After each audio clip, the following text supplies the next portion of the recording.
বর্তমানে বিহারে যে SIR অর্থাৎ ভোটার যাচাইকরণ সেটা কিন্তু প্রসেস কিন্তু অলরেডি চলছে এবং সেখানে প্রায় 40 লক্ষ মানুষের নাম বাদ গেছে। তার এক অংশ মৃত, এক অংশ তারা নাগরিকত্ব ত্যাগ করে অন্য জায়গায় নাগরিকত্ব নিয়েছে এবং এক অংশ আছে বিদেশি।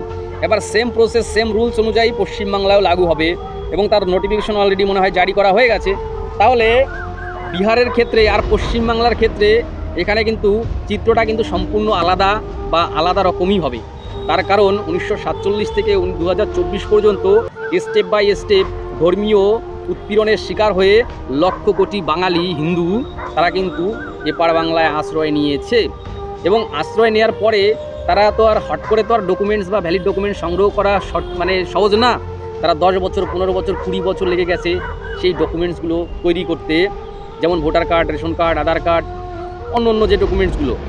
তো সেখানে দাঁড়িয়ে এই SIR যে ডকুমেন্ট চাইছে 2004 সালের ভোটার লিস্ট কারো পূর্বপুরুষের, তাহলে সেক্ষেত্রে এই যে যারা উদ্বাস্তু তারা কোথা থেকে দেবে এবং তাদের কাছে জন্ম সার্টিফিকেট চাইছে 1987 থেকে 2004 সালের মধ্যে যাদের জন্ম, তাহলে তারা সেটা কোথা থেকে দেবে। তাহলে যে শর্তগুলো রাখা হয়েছে সেটা কিন্তু অনেকটাই পূরণ করা এই উদ্বাস্তু সমাজের জন্য কষ্টকর এবং সেক্ষেত্রে কিন্তু তারা ভোট বা ভোটার কার্ড বাতিল হওয়ার সম্ভাবনা 100%।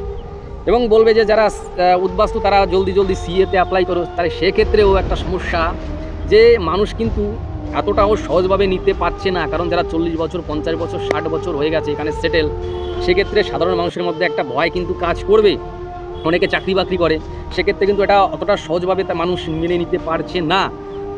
আর এবং সেখানে যে কন্ডিশন রাখা হয়েছে সেখানে যে ওপার বাংলার কোনো দস্তাবেজ মানে ডকুমেন্টস লাগবে, সেটা কি করে যারা 40 বছর 50 বছর আগে এসে তাদের কাছে এটা কিন্তু সংগ্রহ করা বিরাট জটিল বিষয়। সেক্ষেত্রে সরকার কি পদক্ষেপ জানি না।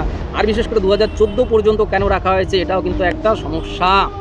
সেখানে কিন্তু লক্ষ লক্ষ আরও কোটি কোটি মানুষ এসছে এবং এই যে 2014 পরে কিন্তু ধর্মীয় উৎপীড়নের শিকার কিন্তু বাংলাদেশের চরম পর্যায়ে ছিল।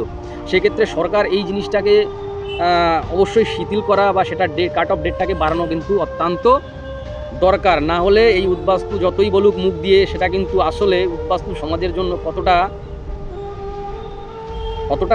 ঠিক বা কতটা বেঠিক সেটা তো সময়ই বলবে। তো যাই হোক, কিছু বলার নেই। জয় হিন্দ, জয় ভারত।